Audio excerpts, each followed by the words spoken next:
En Cantabria somos de mar, pero también de montaña,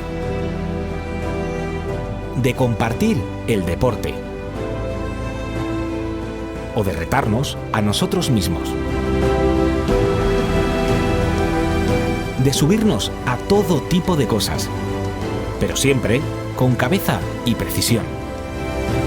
Disfrutamos como nadie del invierno y en verano tenemos eventos únicos. El deporte con mayúsculas está en Cantabria.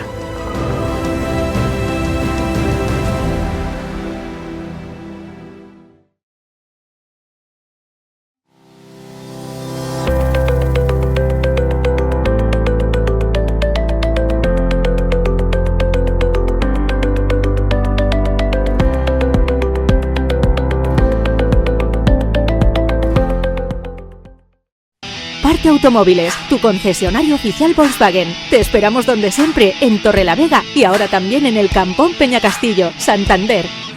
En Pixel estamos para ofrecerte todo lo que tu empresa necesita. Imprenta, rotulación de vehículos y fachadas, ropa personalizada, regalos publicitarios, páginas web. Somos implicados, diferentes e innovadores.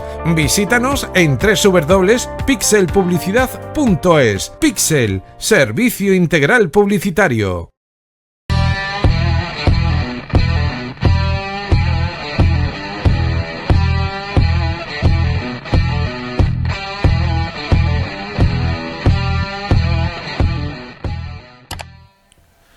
Saludos, muy buenas tardes. Aquí estamos un jueves más en Picando Biela, el programa del motor de Honda Occidental Cantabria.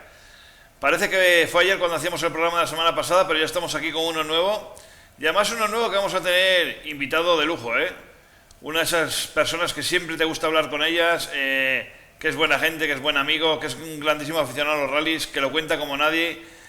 Muchos años estuvo ya al pie del cañón y hablaremos con él. Y es el gran Marcelo Carbone, que hoy tenemos el honor de tenerlo aquí en el estudio de Picando Biela. Luego hablaremos con nuestro amigo Pedro Cañizo de esa subida a Peñacabarga. Y como siempre, haremos un resumen de lo que fue el fin de semana automovilístico aquí en Picando Biela. Así que vamos con la cabecera del programa y arrancamos con nuestro primer invitado.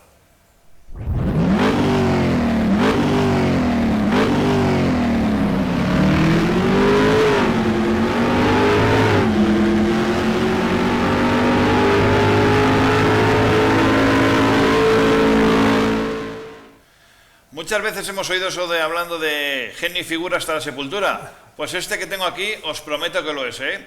Hoy tenemos en Picando Biela a un grandísimo amigo, alguien que sabe del motor, pero mucho, ¿eh? Mucho, mucho. Y nosotros que Marcelo Carbone. Marcelo, muy buenas tardes, amigo, bienvenido. Buenas tardes, muchas gracias. Bueno, por viejo.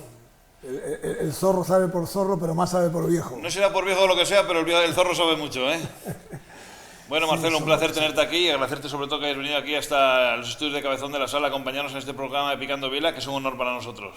Pues el honor es para mí, la verdad, porque sigo todo lo que pasa en el mundo del motor, esas cosas no se pueden dejar nunca. En Cantabria, en particular, me he sentido siempre muy bien tratado. Fueron muchos años retransmitiendo el rally de los 1000 nombres, es decir, Cantabria Infinita, Santander Cantabria, bueno, en fin. Otro tipo de pruebas, te estoy hablando de cuando el rally era de 2 días, aquella época de aquellas peleas tan bonitas entre Chus Puras, Monzón y compañía. Y aparte, recuerdo con mucho cariño haber venido a correr las primeras ediciones del Peñucas, el rally que dio origen cuando venía a correr con Aladino Martínez el pibe, porque uno fue cocinero antes que fraile, ¿no? Y sé muchas cosas. Y la verdad yo te agradezco que me hayas invitado a venir. Aparte sabes que me queda cerca de casa y lo hago con mucho gusto. Bueno, vamos a conocer un poquito a Marcelo Carbone. ¿Cómo empieza la afición de Marcelo Carbone por el mundo del automovilismo, de los rallies? Bueno, empezó, yo creo que como todo. Cuando le preguntas a un niño por qué es de tal o cual equipo, pues si no fue el padre, fue un hermano o el abuelo o un tío que le aficionó a un equipo determinado. En mi caso me marcaron varias cosas a nivel familiar. Son historias largas, no son para contarlas en televisión. Cualquier día os doy un disgusto y hago un libro. Pero, bueno, mucha gente lo sabe, yo soy hijo de migrantes, por parte de mi madre italianos, por parte de mi padre gallegos, españoles. Nací en Argentina, y hubo dos casualidades en mi vida de niño. Una, un tío mío que era mecánico y corría en una categoría que allá se llama turismo de carretera. Ahora prácticamente desapareció, se corría en carreteras prácticamente abiertas y ahora se corre en circuitos. Y un tío abuelo, el doctor Vicente Álvarez, era médico en una fábrica de Renault. Te hablo del año 60. Resulta que Renault creó un equipo de competición. A este médico le pidieron, que era médico de empresa, le pidieron que fuera a acompañar a los pilotos.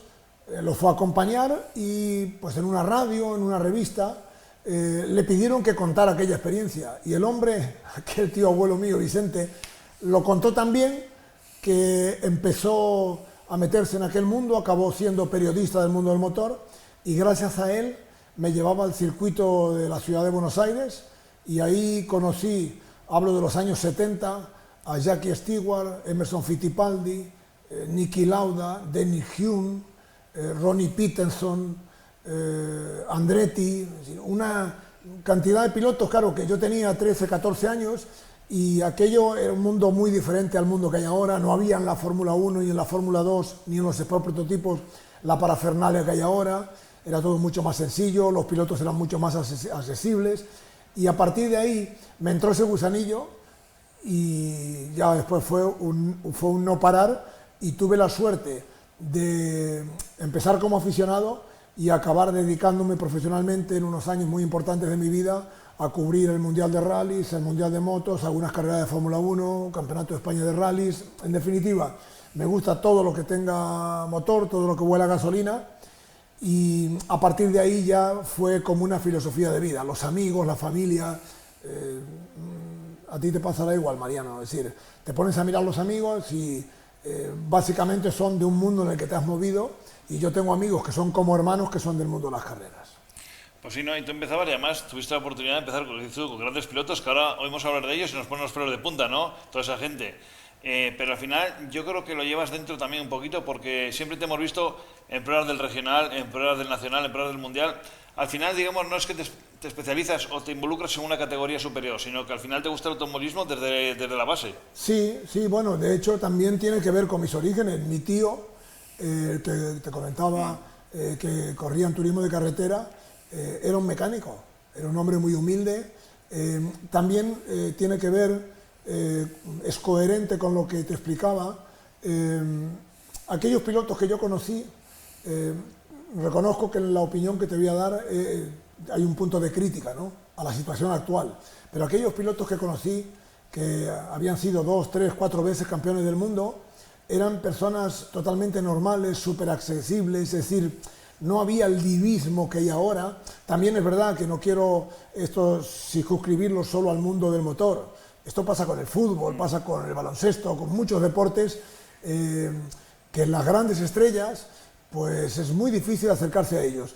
Es verdad también que hay motivos, porque a veces que hay gente que es pesada, cuestiones de seguridad, protocolo, bueno, pero yo me acostumbré a estar metido en un ambiente de pilotos que en lo que hacían eran dioses, pero se comportaban en todos los sentidos como auténticos seres humanos, una gente muy cercana, no tenían un mal gesto, y eso lamentablemente ha cambiado mucho, es decir, y no voy a hacer nombres, es decir, no me gustaría ofender a nadie, pero hay un divismo. Por eso cuando hay un piloto, por ejemplo, Marcus Grönholm, que era súper simpático, muy cercano, Andreas Mikkelsen, por ejemplo, que no le importa hacerse, Nasser Al-Attiyah, Nasser lo miras y ya te dice él que te hagas una foto con él, ¿no? No tiene necesidad ninguna de fotos, pero él sabe que la gente pues tiene la ilusión de tener una foto con él. Y sin embargo hay otros que ves, sobre todo me da mucha pena por la gente joven, ¿no?, que van ilusionados a pedirles una foto.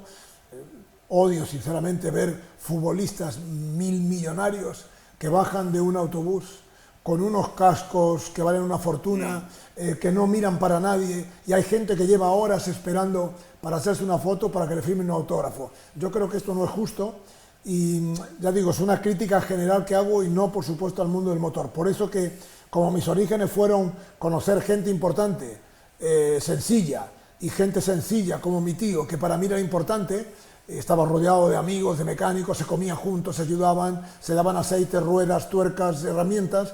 Entonces, por ese motivo siempre me gustó lo más cercano.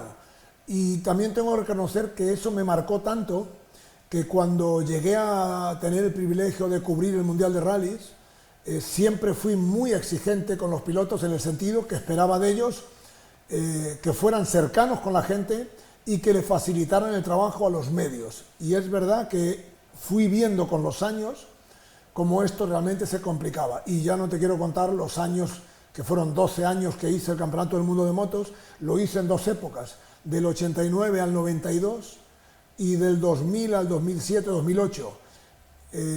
Del 89 al 92 eran pilotos mucho más cercanos, era todo mucho más sencillo.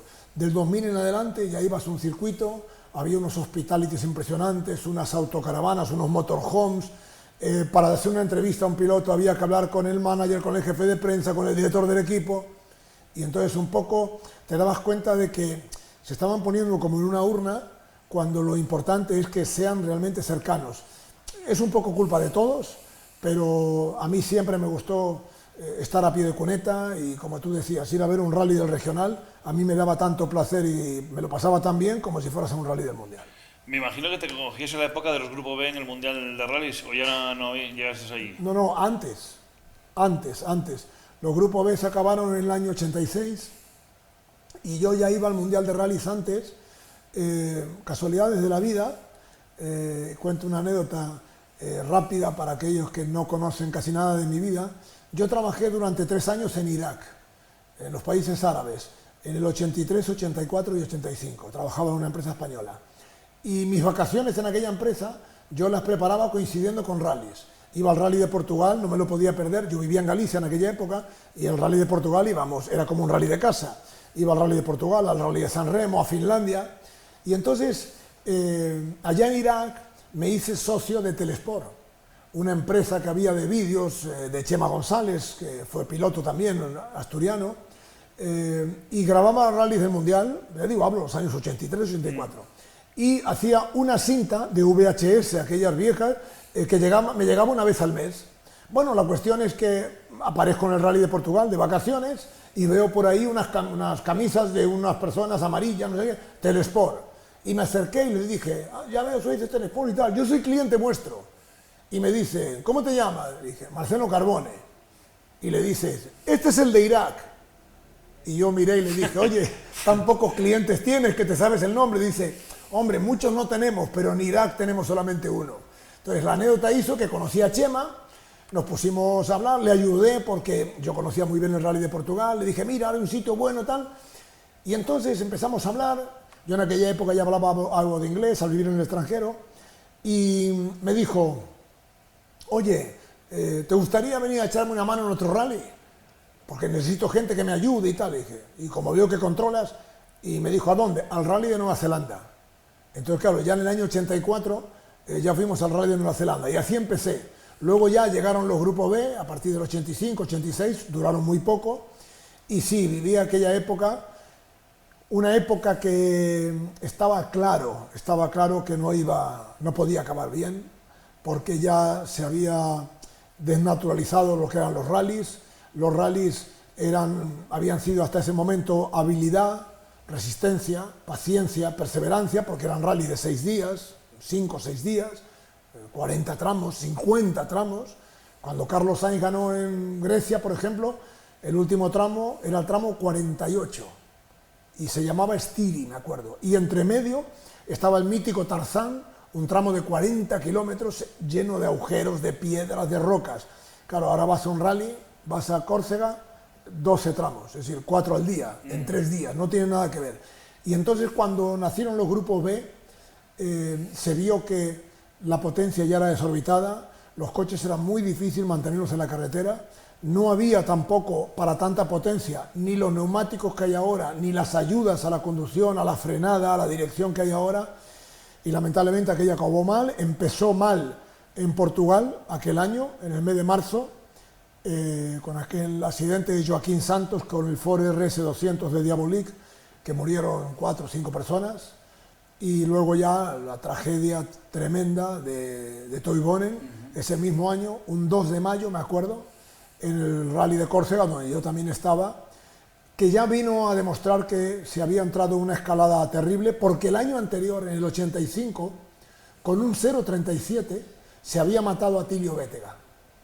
Entonces ya se veía que los 137, que eran motor atrás, compresor volumétrico, tracción trasera, bueno, motor central prácticamente, ya eran muy difíciles de llevar, ya no podían con los Audi 4 que habían puesto la moda de las 4 tracciones, y ya cuando nació el Delta, el S4 y el Peugeot 205 Turbo 16 válvulas, entre la tragedia de Bétega, lo terrible de Toivonen y Cresto, y un accidente impresionante que tuvo Ari Vatanen en Argentina, que no quedó en silla de ruedas por muy poco, ya se vio que lamentablemente los Grupo B habían pasado el umbral de lo que más o menos se podía controlar, y tú que ya seguías los rallies en aquella época, bueno, claro, ver hoy imágenes de la gente abriéndose al paso de un coche de 600, 650 caballos, lamentablemente se tuvo que volver atrás.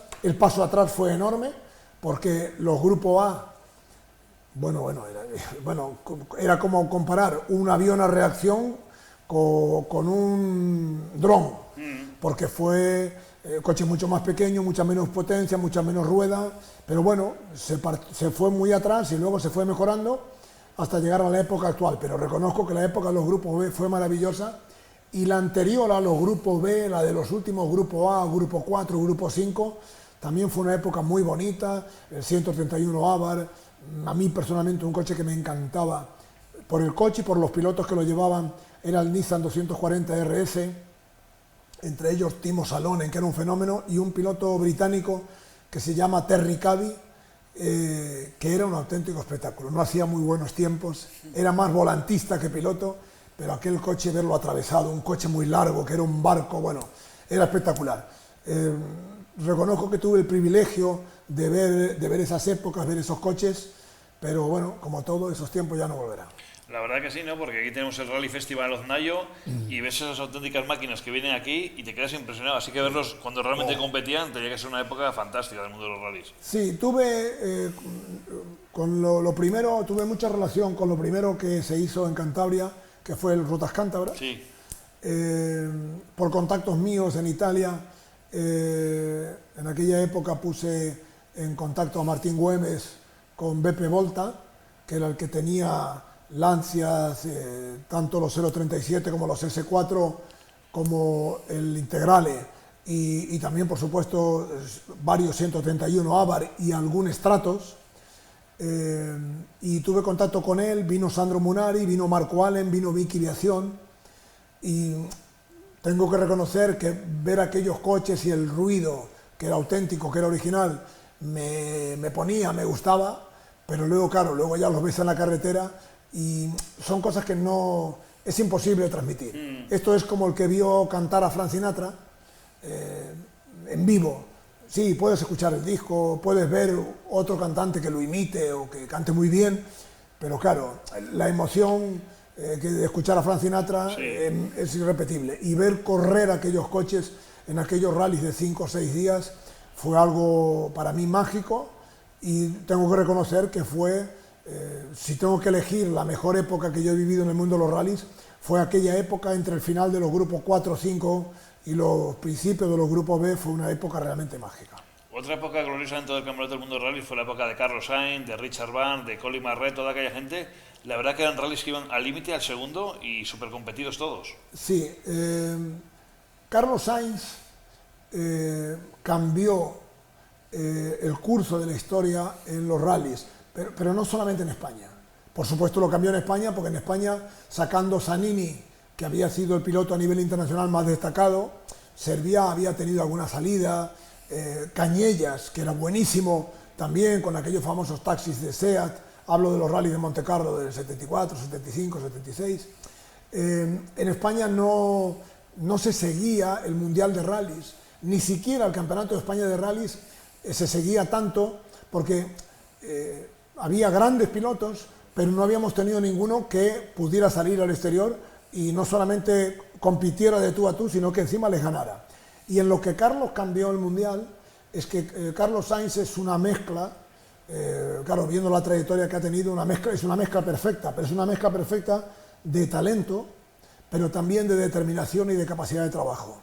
Entonces, cuando Carlos llegó al Mundial, los rallies del Mundial se podían entrenar el tiempo que tú quisieras. Podías estar un mes y medio, 2 meses o 3 meses. Había pilotos que se especializaban en 2 o 3 rallies. Lancia tenía un piloto para el Rally de Argentina que trabajaba en el Rally de Argentina, por ejemplo Jorge Recalde, que les preparaba el rally con las notas y la puesta a punto de los coches que iba a llevar Lancia. Luego Lancia le daba un muleto y Recalde corría. Bueno, de hecho ganó el Rally de Argentina Jorge Recalde, que es un buen amigo que ya falleció. Ganó con un coche de Lancia, con un Integrale. Bueno, entonces se podía entrenar mucho tiempo.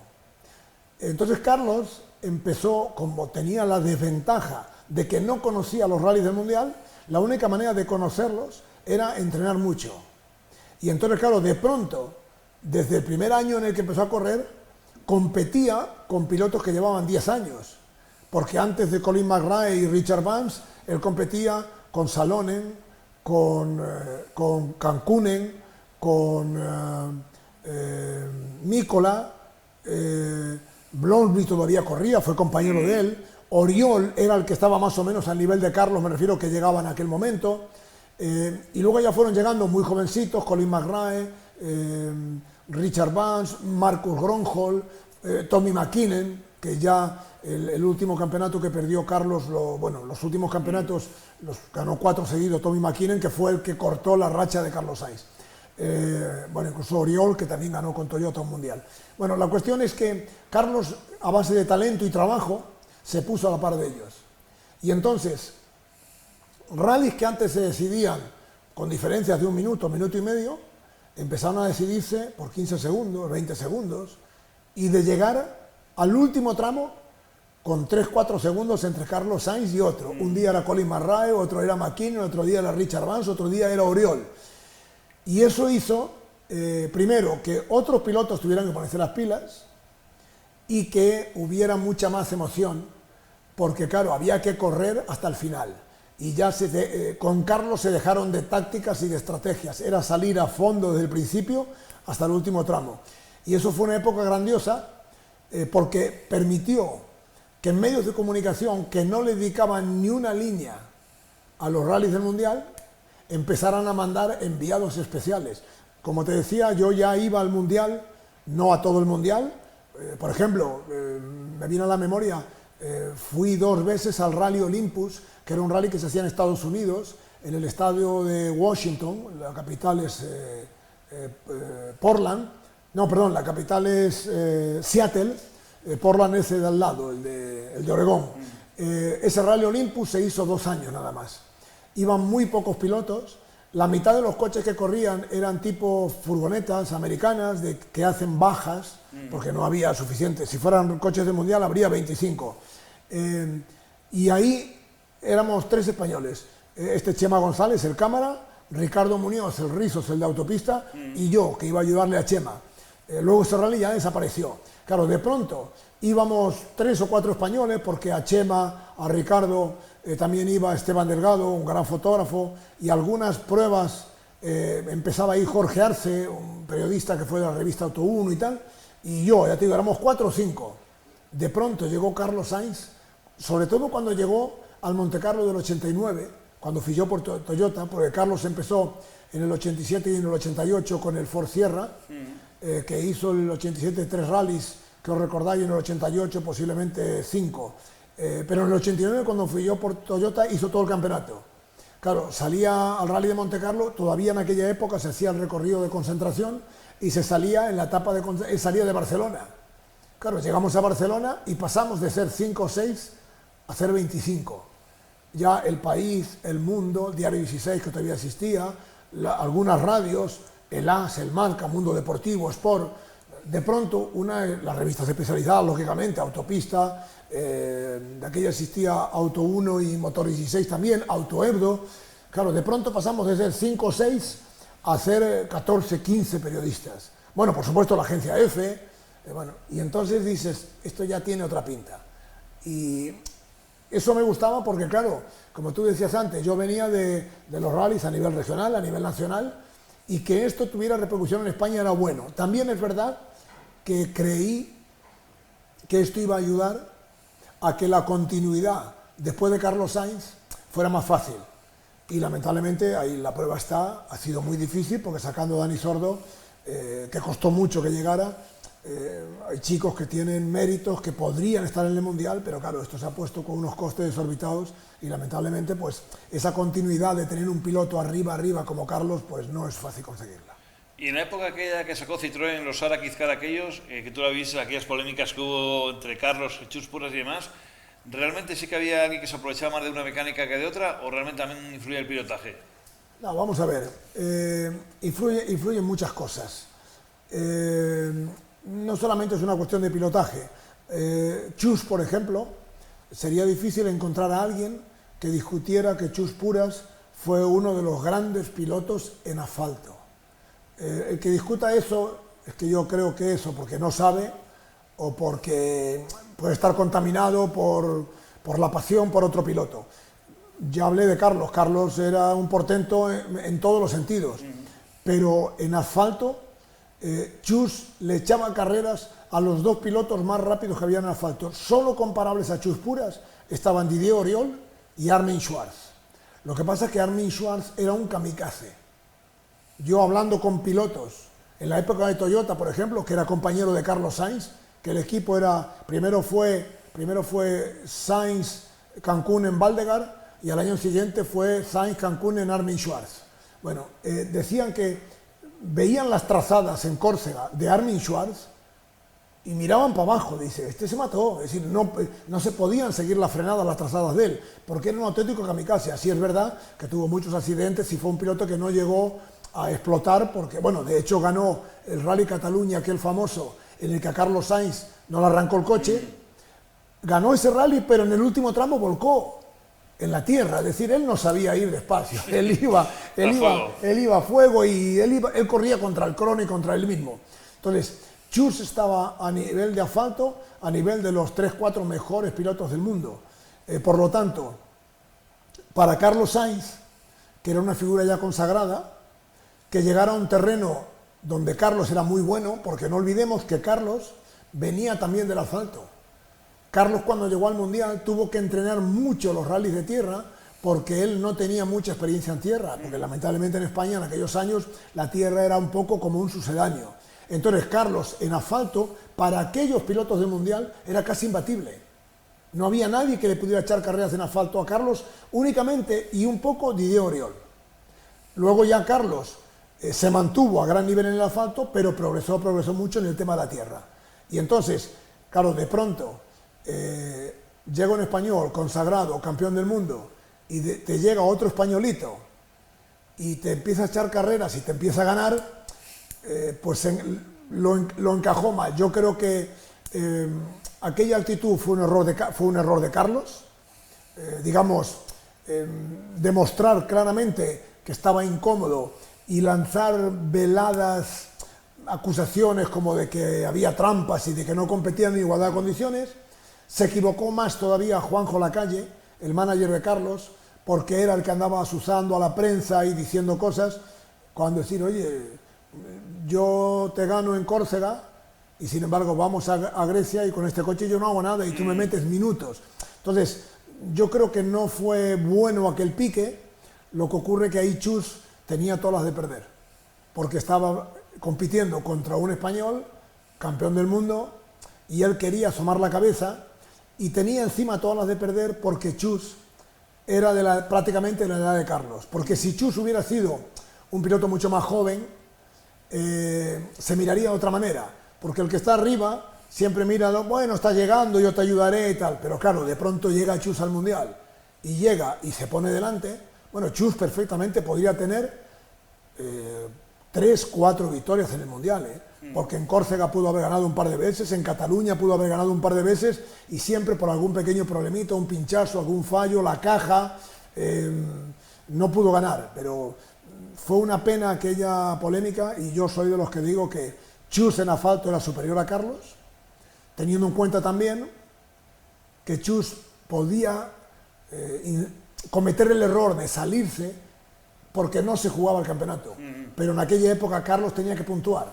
Entonces, claro, Carlos para ganarle a Chus tenía que correr más de lo que estaba acostumbrado, y si se salía, pues se le ponía delante Oriol, Cancún, en McKinnon, y entonces son estas cosas que, por eso te decía que no es solo potencia, no es solo tecnología, no es solo pilotaje, son muchas cosas. No es lo mismo un piloto que corre 3 carreras a uno que hace el campeonato y que tiene la presión de la marca de ganar el campeonato, no gana una carrera.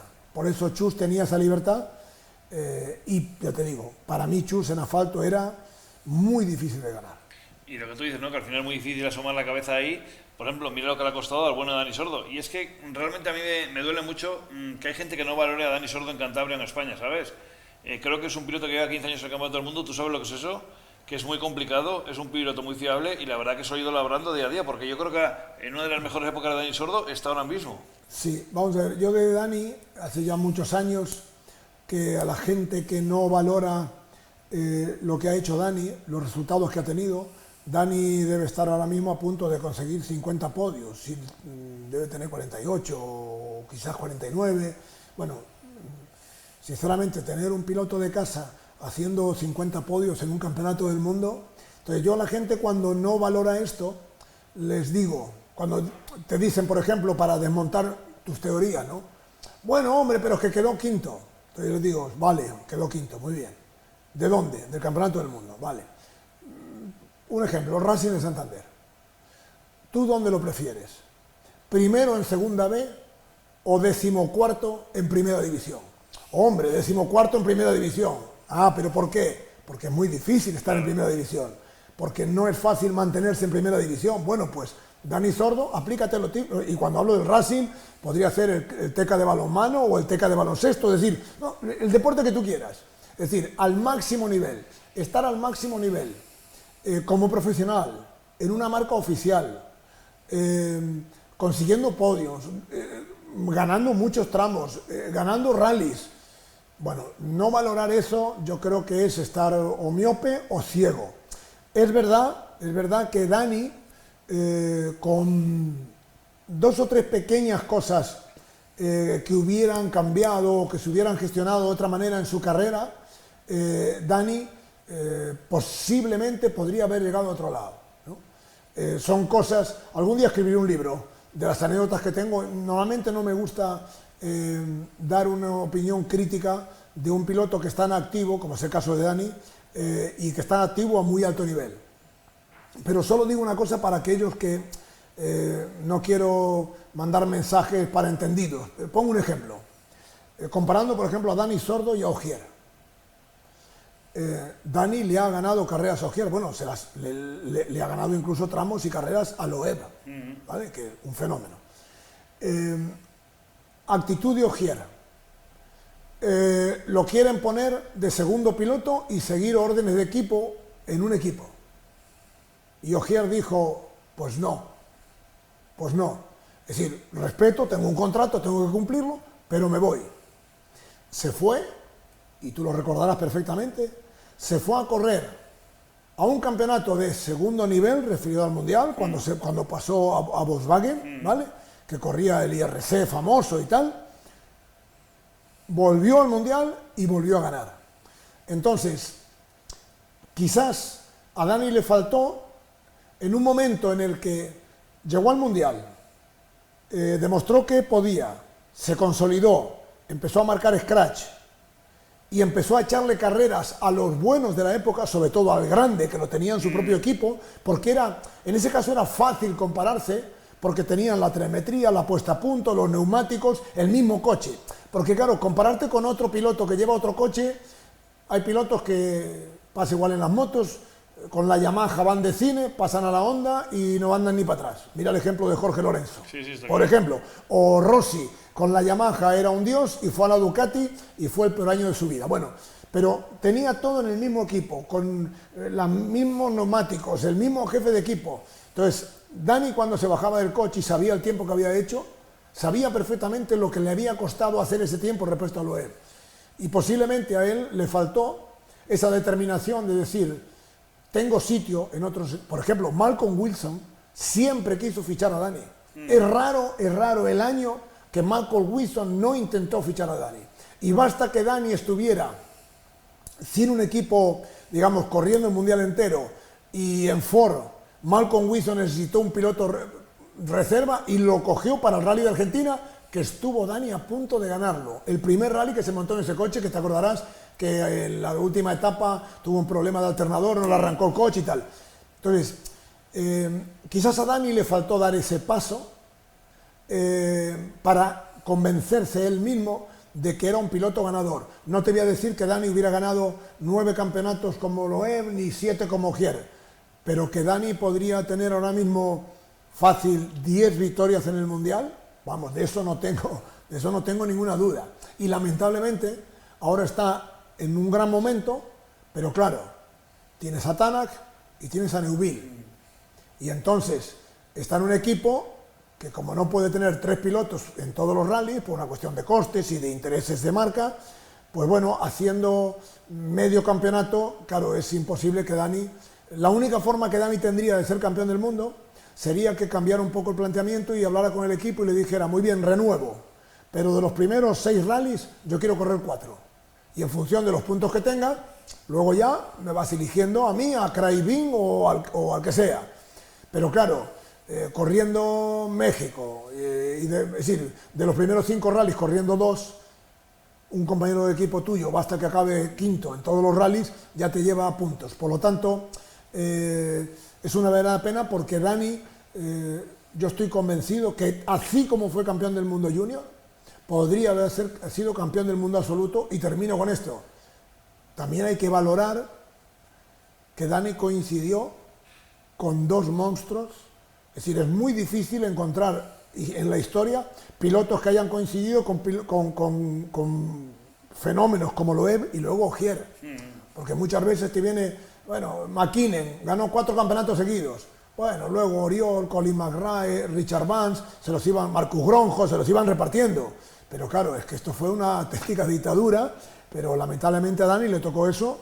Pero repito, tener un piloto español, cántabro, encima de un pueblo pequeño, que no es hijo de un rico, que se lo tuvo que ir haciendo todo a sí mismo, haber llegado a estar en varios equipos oficiales al nivel que ha estado, yo creo que es un privilegio, y el que no lo valore creo que está equivocado, porque Dani tiene muchísimo mérito. Mérito el que tienes tú contándonos toda esta historia, Marcelo. De verdad que ha sido un auténtico placer tenerte aquí en Picando Biela. Podríamos estar aquí, como decía el otro día Nacho Villarín, Alfonso, a toda la gente que pasa por aquí, horas y horas hablando. Pero bueno, algún día volverás para seguir esta conversación, porque la verdad que nos encanta hablar contigo, Marcelo. Volveré con mucho gusto, ya sabes que es un placer. Encima vivo cerca, esto me gusta, no me cuesta, no hay que tener papeles, no sabía de qué íbamos a hablar, ni falta que hace, porque es lo bonito de hacer las cosas de una manera muy natural. Y yo estoy encantado y quiero aprovechar a saludar a toda la gente de Onda Occidental, a toda la gente que sigue este programa Picando Biela, porque sé que, aunque hay gente joven que ya no me conoce, los veteranos, los viejos del lugar, por lo menos que vean que estoy vivito y coleando y con ganas de guerra todavía. Pues mira, antes de despedirte, te voy a contar una anécdota que me pasó aquí en Cabezón. Y fui a un rally Príncipe de Asturias y iba con mi amigo Luis, el que repartía en Segur, íbamos los hermanos, él y el padre en el coche. Íbamos escuchando a Marcelo Carbone retransmitiendo el rally. Y me decía el padre, joder, Marcelo Carbone, mi ídolo. Dice, ¿cuánto daría por conocerle? Y digo yo, joder, te voy a llevar ahora mismo que está en la asistencia, que es amigo mío. Y decía, calla Mariano, no seas payaso, por favor.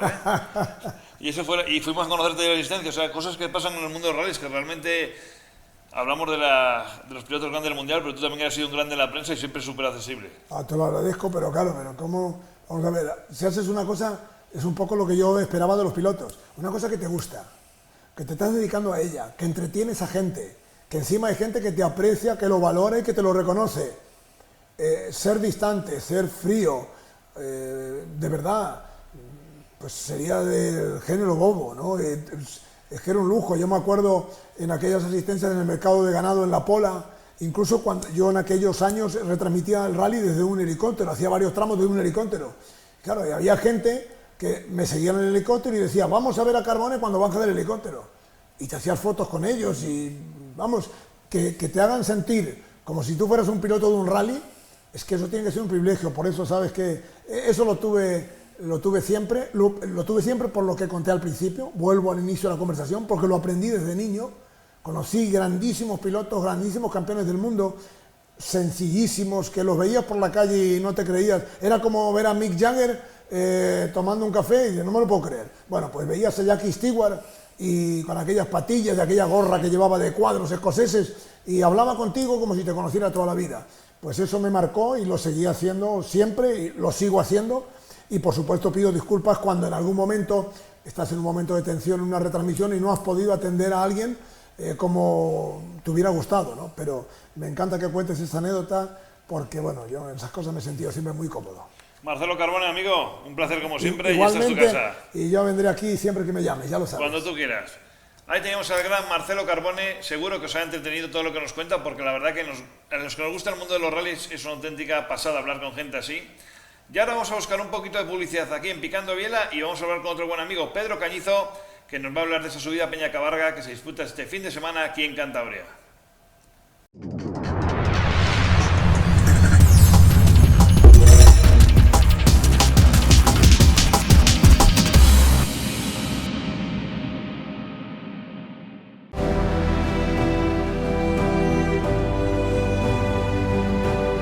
En Cantabria somos de mar,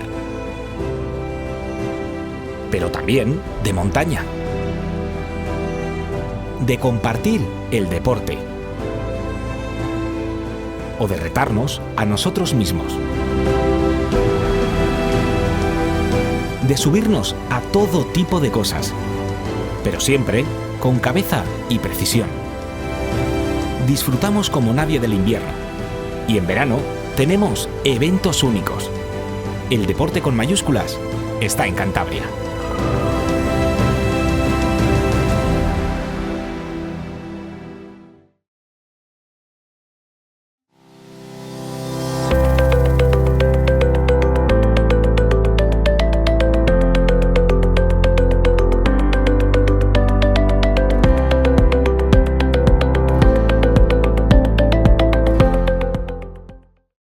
Parte Automóviles, tu concesionario oficial Volkswagen. Te esperamos donde siempre, en Torrelavega y ahora también en el Campón Peñacastillo, Santander. En Pixel estamos para ofrecerte todo lo que tu empresa necesita. Imprenta, rotulación de vehículos y fachadas, ropa personalizada, regalos publicitarios, páginas web. Somos implicados, diferentes e innovadores. Visítanos en www.pixelpublicidad.es. Pixel, servicio integral publicitario.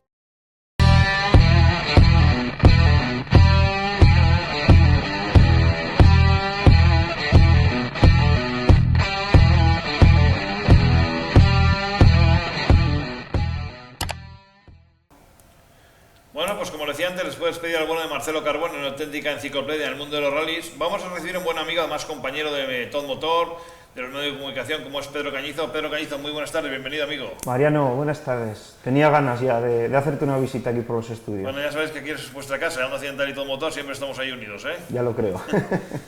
Bueno, Pedro, la verdad que se avecina un fin de semana de montaña, bueno, un mes podemos decir, ¿no? Porque sí. Este fin de semana es Peñacabarga y luego ya el día 21 organizáis la subida de la Bien Aparecida. Correcto, podemos decir que agosto va a ser el mes de las clásicas, ¿no? Del Campeonato de Cantabria de montaña. Cabarga, una cita emblemática en la que precisamente estuvimos echando un cable a Cundi con la presentación el pasado viernes en el balneario de Solares. Y nada, están ya calentando motores y creo que va a ser una prueba, como siempre, muy a tener en cuenta, Cabarga. Una subida que se disputa este fin de semana, un recorrido de 5,7 kilómetros tiene. Va a ser a partir de las 10 de la mañana los entrenamientos, luego a las 12, a las 2 de la tarde y a las 4 las mangas oficiales. Y bueno, y toda la zona del Parque Cerro de Mar va a estar en el polígono de Eras. También es una cita cómoda para los aficionados para poder seguirla. Sí, sin duda. Yo creo que encima creo que van a tener un aliciente bonito el viernes, ya que van a hacer algo un poco novedoso en montaña, que es tener una ceremonia de salida. Algo que se estila más en los rallies, ¿no? Pero van a tener una ceremonia de salida en el parking del antiguo ferial de Solares. Y luego ya el sábado estará toda la actividad concentrada en Eras, efectivamente, en el polígono y las rampas ya de Peñacabarga yo creo que van a tener ahí todo centralizado muy bien. Pues ojalá que tengan un buen día y lo disfruten. Además, las subidas que están de moda, porque este fin de semana hemos tenido una subida chantada con la victoria en categoría 1 del piloto asturiano José Antonio López Fombona, y luego los pilotos de las jinetas, Manuel Avilés y José Antonio Alonso. En la categoría 2 tenemos al bueno de Javi Villa, el asturiano, que encima batía el récord de la prueba con su BRC por delante de Raúl Ferré y Adrián Rozados. Y en la categoría 3 teníamos a la victoria de Edgar Montela, segundo era Garicais Flores y tercero un conocedor de la zona, como era Mario Senjo, el piloto de neumáticos. Ya lo Santayo. creo. Qué buenos momentos nos está dejando el joven piloto cántabro, no solo aquí en Cantabria, que lo utiliza un poco a modo de rodaje, sino también a nivel nacional. Vamos, un ritmo endiablado. La verdad que ves imágenes este fin de semana y brutal el ritmo de Mario. Yo ya tuve la oportunidad de verle en la subida ahí al Fito y volaba, Sí. Y encima en unas condiciones que eran muy complicadas para ellos, pero la verdad que está haciendo una gran temporada en ese campeonato de España. Ojalá tenga suerte, le vamos a tener en Beñacabarga, seguro que le vamos a tener la bien aparecida al bueno de Mario Senjo.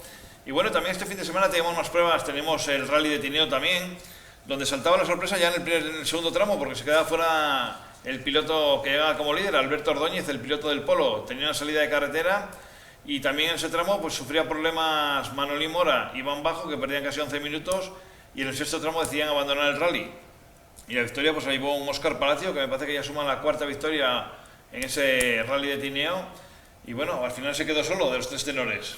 Sí, porque fue una auténtica criba, la verdad que las condiciones eran muy delicadas, había mucha suciedad también en los tramos, y un rally emblemático del campeonato Astur, que bueno, creo que cumple ya no sé si 40 ediciones, que no es moco de pavo, organizativamente sobre todo. Además lo veíamos no hace poco, una de las últimas ediciones que nevó, que era cuando salía Tano con el Subaru World Rally Car, que salieron. Sí, aquellas imágenes, que el coche caía a una carretera junta y, madre mía, un rally que es fiel a su dureza, podemos decir. Y ya te digo, y luego también tenemos este fin de semana aquí el slalom de Cabezón de la Sal, que organizan los amigos de MRM, y la verdad que fue un auténtico éxito, y la victoria pues se fue para el país vecino, es decir, para la comunidad autónoma vecina, para Asturias, ya que Julio Rodríguez era el que se llevaba la victoria en este slalom de Cabezón de la Sal disputado el domingo, que fue un auténtico éxito de público y de organización como siempre, y es otra de las pruebas, Pedro, que están marcadas en el calendario de los slalom. Yo creo que ya es una de las fijas del calendario, además Lolín y todo su equipo del Team Eclipse, creo que bueno, ya tienen la sabiduría, además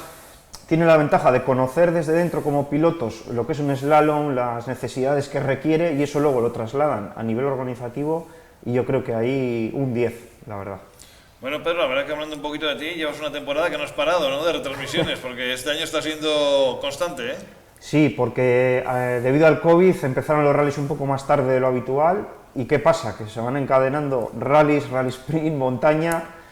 Y bueno, pues fíjate, en cuanto hagamos Peñacabarga este fin de semana, nos metemos con La Parecida, con Sarón, Rudagüera, Obregón, creo, Cobreces, en fin, vamos a tener fines de semana... No te dejamos sin descansar. No hay descanso posible. Bueno, y encima te metes en esa organización a la subida bien aparecida, otras pruebas emblemáticas, tanto a nivel de Cantabria como a nivel nacional, que ha sido muchos años esa subida. Sí, la subida la bien aparecida, como tú sabes, la Peña Deportiva Río Ballino la rescataba en 2016, es una prueba que tuvo un largo parón desde 2004, que no se realizaba, y bueno, pues un equipo de personas encabezadas por David Pérez Maza, de la Peña Río Ballino de Ampuero, y bueno, y un equipo que me gustaría nombrar, ¿no?, lo que es el comité organizador. Yo al final soy un eslabón más, soy un poco el apartado de prensa. Perdona que te interrumpa, pero ahí tenemos el cartel que sí. Está recién salido. Nada, exclusiva para Onda Occidental. Hace unos minutos ha publicado ya, de la mano de Álvaro Morcillo, que es un buen amigo y se encarga de los diseños, está muy involucrado también con el Rally Festival Trasmiera, tiene su propia tienda online de láminas, de productos personalizados del mundo del motor, y yo creo que, fíjate, recreando un poco la parte más antigua, ¿no?, de la subida con esa ilustración, creo que hace un trabajo muy limpio y vamos, es un honor para nosotros contar con Álvaro Morcillo a nivel de diseño, no solo del cartel, sino también, pues en fin, de los trofeos, de todo lo que requiere a nivel creativo, ¿no?, la subida, podemos decir. Bueno, y lo vemos que va a ser 20-21 de agosto, una cita también como una fecha yo creo que interesante, ¿no? Hay mucha gente de fuera que se puede acercar, hay mucha gente de vacaciones. Por un lado igual está bien, pero por un lado igual también surgen las complicaciones del acceso, Pedro. Bueno, obviamente es una prueba muy concurrida en los 4 kilómetros del trazado.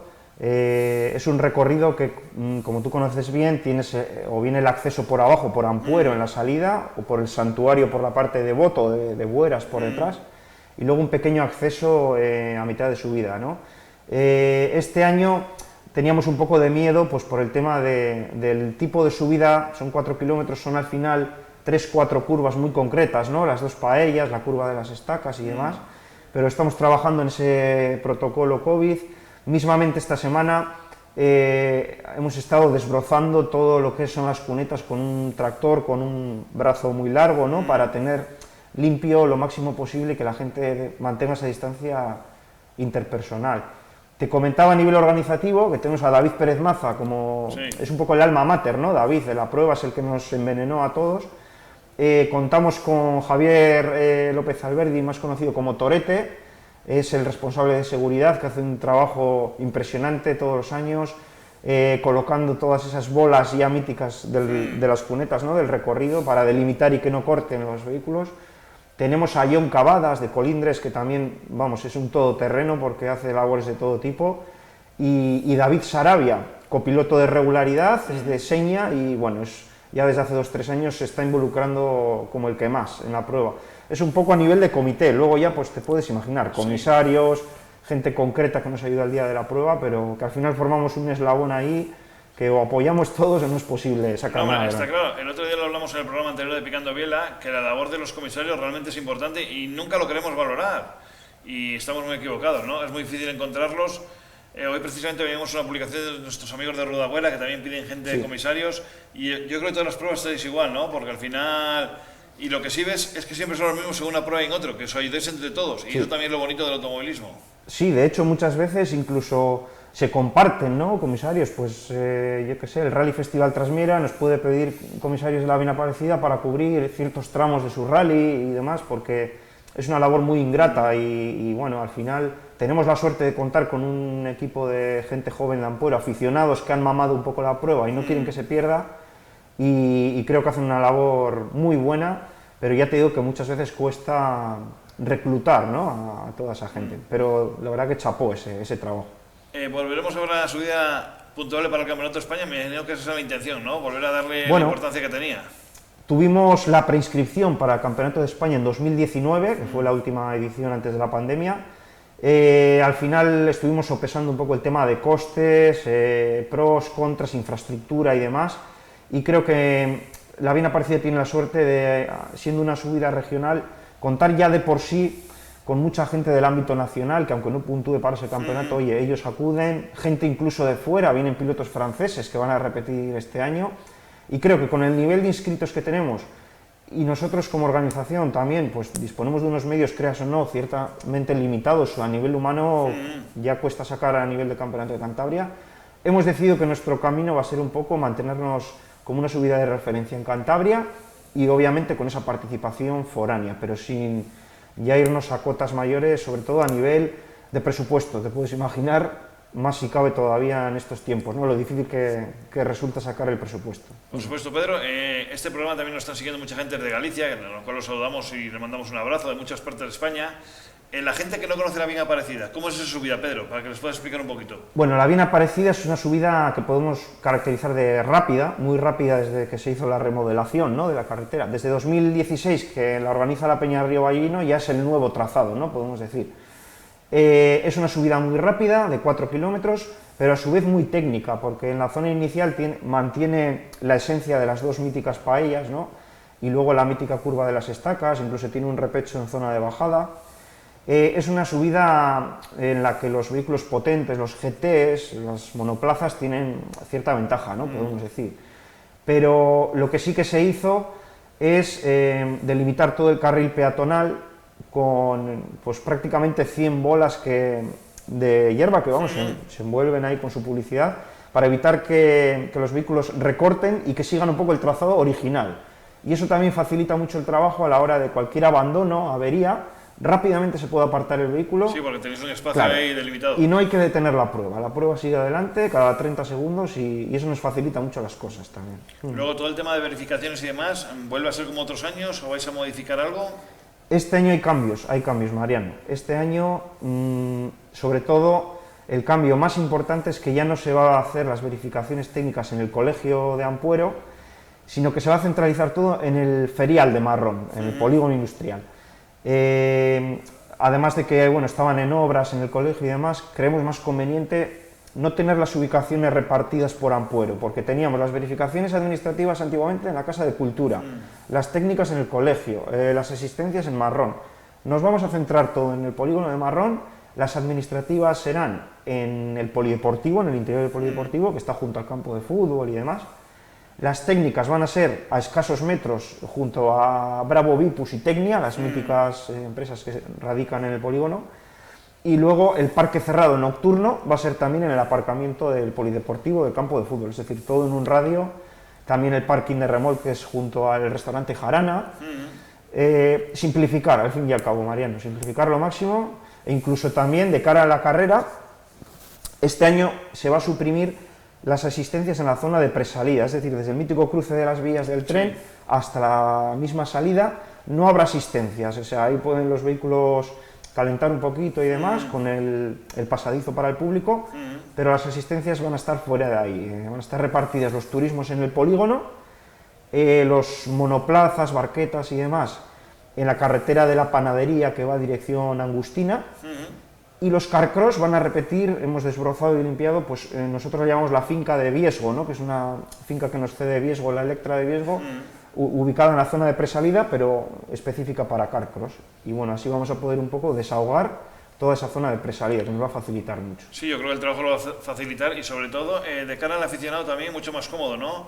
Porque al final lo tienes concentrado en un sitio y luego el trasiego de gente, ¿vale? Entonces que está todo muy junto ahí en Ampuero y demás, al final ahí lo van a tener más espaciado.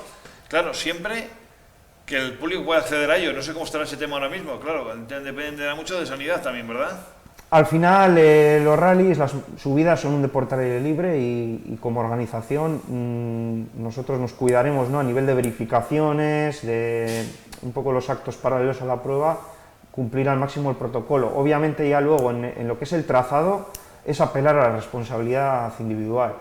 Las mascarillas puestas no están regladas al aire libre, pero obviamente la organización va a recalcar y va a recomendar que en la cuneta estemos todos con mascarilla, más en una subida con un recorrido de 4 kilómetros y que son al final 4 puntos emblemáticos, ¿no? Entonces, en ese sentido, apelamos a la responsabilidad individual y bueno, daremos muchas recomendaciones y daremos mucho la brasa con ello. Es que es importante, realmente hay que tener, que nos jugamos todos mucho, es que al final, porque hay muchos medios de comunicación, y me duele decirlo, pero la verdad, solo sacamos las pruebas de automovilismo cuando hay un contacto, hay un accidente, hay un problema. Joder, sacar también cuando la gente hace un esfuerzo por sacar una prueba adelante, que se lucha mucho, ¿sabes? Y me da mucha rabia eso. Para eso estamos nosotros, los programas especializados, ¿no? de motor, o las revistas y demás, porque peleamos por lo nuestro y ayudamos al organizador a hacer de altavoz, ¿no? de la prueba. Yo creo que este año va a ser una edición que nos hemos planteado sobre todo como de transición, ¿no? En vista un poco a nivel económico. Por suerte hemos cubierto el presupuesto, gracias, hay que recalcar, a la ayuda institucional del Gobierno de Cantabria, del Ayuntamiento de Ampuero, y luego una serie de patrocinadores privados que podéis ver en ese cartel en exclusiva, ¿no? que habéis publicado aquí en Onda Occidental. Sin todos esos apoyos sería imposible. Y no va a ser una edición para tirar cohetes de grandes desembolsos, sino una edición de continuidad sobre seguro, que ya bastante es sacarla adelante y bueno. Por supuesto, que es la idea. Más le va a ir poquito a poquito y seguir luchando, que no tirarse ahora un gran lujo y luego decir, madre mía, la que me he metido, ¿no? Es complicado porque al final los pequeños talleres, los pequeños negocios, la hostelería incluso de Ampuero, pues no atraviesa su mejor momento. Contamos con ayudas pequeñitas, incluso a muchos lugares no hemos ido ni a pedir directamente, ¿no? Por respetarles un poco y dejarles respirar de cara a otros años. Bueno, todavía no se han abierto las inscripciones, pero ya me puedes dar alguna sorpresa que tengas tú por ahí, alguien que os haya confirmado así. A ver, confirmaciones hay muchas y ahí hacemos también un trabajo importante, ¿no? Detrás está David siempre peleando por tener a buenos pilotos y buenas máquinas. Te puedo confirmar que habrá pilotos del ámbito nacional. De momento es un poco pronto para dar nombres porque se abren el lunes 9 las inscripciones. Vamos a esperar un poquito que se celebre Peña Cabarga también. Y sí te puedo confirmar que repiten los franceses, Dimitri y Marie, que le dan ahí el toque internacional a la prueba.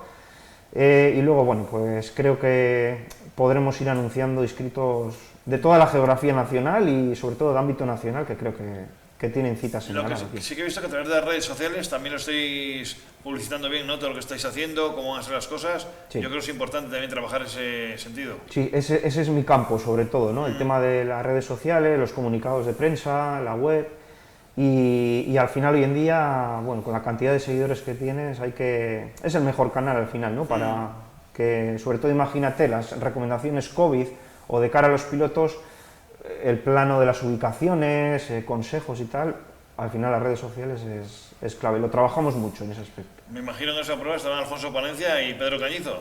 Pedro Cañizo no podrá estar en el alto porque tendremos que atender a otras labores, pero sí, el equipo de Top Motor al pie del cañón, no podía ser de otra manera. No sé si te tocará a ti, Mariano, acceder, no sé. O otros años también iba Pedro Karting, sí. Pero bueno, os trataremos como siempre de lujo en la patrona de Cantabria, os tocará digo, pasar el día. Sí. Bueno, Pedro, ¿algo más que quieras resaltar sobre esa subida? Bueno, recalcar, ¿no? Todos los aficionados que nos estén escuchando, que intenten facilitar el trabajo a la organización. Hablamos del COVID, pero no podemos olvidar a nivel de seguridad, porque eso, haya COVID o no, siempre va a estar presente. Colocarse en los lugares habilitados, nunca detrás de la cinta roja. Si ven que se detiene algún coche de la caravana de seguridad a dar una indicación, pues ser respetuosos, ¿no? Y sobre todo hacer caso a sus comisarios que están a pie de tramo y tienen un trabajo muy ingrato y que cuesta mucho sacar adelante la prueba. No solo sacrificio a nivel de encontrar patrocinadores, sino de tiempo que quitas con tus amigos, con la familia. Al final el comité en este último mes, pues prácticamente todo rato libre fuera del trabajo hay que dedicarle a la subida, para que luego se empañe pues, por la actitud mala de 2 o 3 personas, ¿no? Pero bueno, creo que la gente se va a aportar, que vamos a tener una lista muy interesante para ser campeonato de Cantabria y nada, deseando que llegue y que todo salga bien. Faltan unos cuantos días todavía. De momento no hay ningún sitio donde haya que inscribirse los aficionados para acceder a ella. De momento no. Pues nada, Pedro, desearos que tengáis mucha suerte. Agradecido por estar aquí en el estudio de Onda Occidental Cantabria picando biela. Sí. Darle todas las gracias. Como organizador, como medio de comunicación, como todo, porque lo haces genial y os merecéis que salga bien, ¿eh? Qué mejor excusa, que teníamos ya la parecida cerca para venir a hacerte una visita aquí a estas magníficas instalaciones, además que tenéis de Onda Occidental, y coincidiremos, pues bien en el equipo de Top Motor o aquí de nuevo, vamos, ya sabes que lo que necesites. Esta es vuestra casa. Estamos en familia. Pedro Cañizo, muchas gracias, amigo, por haber venido hasta aquí y un placer y oye, que salga todo genial. Muchas gracias. Gracias, Mariano. Bueno, pues ahí tenemos a Pedro Cañizo, hemos hecho ese resumen de la subida a Peñacabarga, que es este fin de semana, de la actualidad del automovilismo. Ya hemos hablado de esa subida a la bien aparecida, prueba mítica de la montaña cántabra, y ojalá que les vaya bien, ¿eh? A toda la gente que organiza una prueba, mis mejores deseos porque lo curráis de lo lindo y tiene que salir todo bien. Y hasta aquí ha llegado una nueva edición de Picando Biela, espero que os haya gustado. La verdad que con Marcelo Carbone no nos podemos nunca decir que nos aburrimos, ¿eh? Vaya una enciclopedia del mundo de los rallies. Y Pedro Cañizo, otro hombre que se da muy bien aquí a hablar, pues qué más queremos, ¿eh? Un verdadero placer, amigos. Espero que hayáis disfrutado de Picando Biela y ya preparamos el de la semana que viene. ¡Saludos!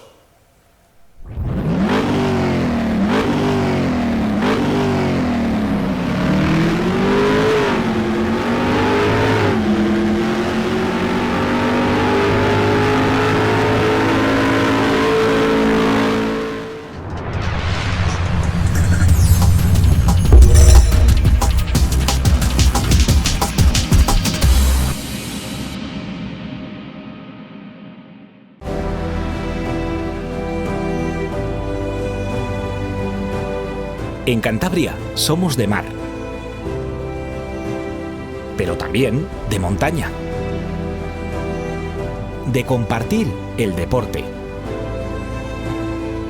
o de retarnos a nosotros mismos, de subirnos a todo tipo de cosas, pero siempre con cabeza y precisión.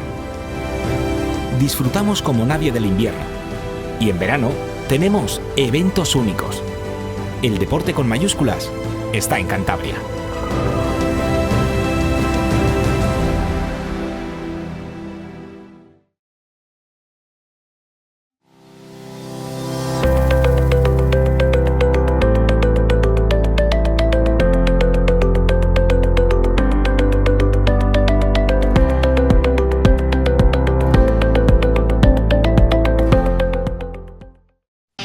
Parte Automóviles, tu concesionario oficial Volkswagen. Te esperamos donde siempre, en Torrelavega y ahora también en el Campón Peñacastillo, Santander. En Pixel estamos para ofrecerte todo lo que tu empresa necesita. Imprenta, rotulación de vehículos y fachadas, ropa personalizada, regalos publicitarios, páginas web. Somos implicados, diferentes e innovadores. Visítanos en www.pixelpublicidad.es. Pixel, servicio integral publicitario.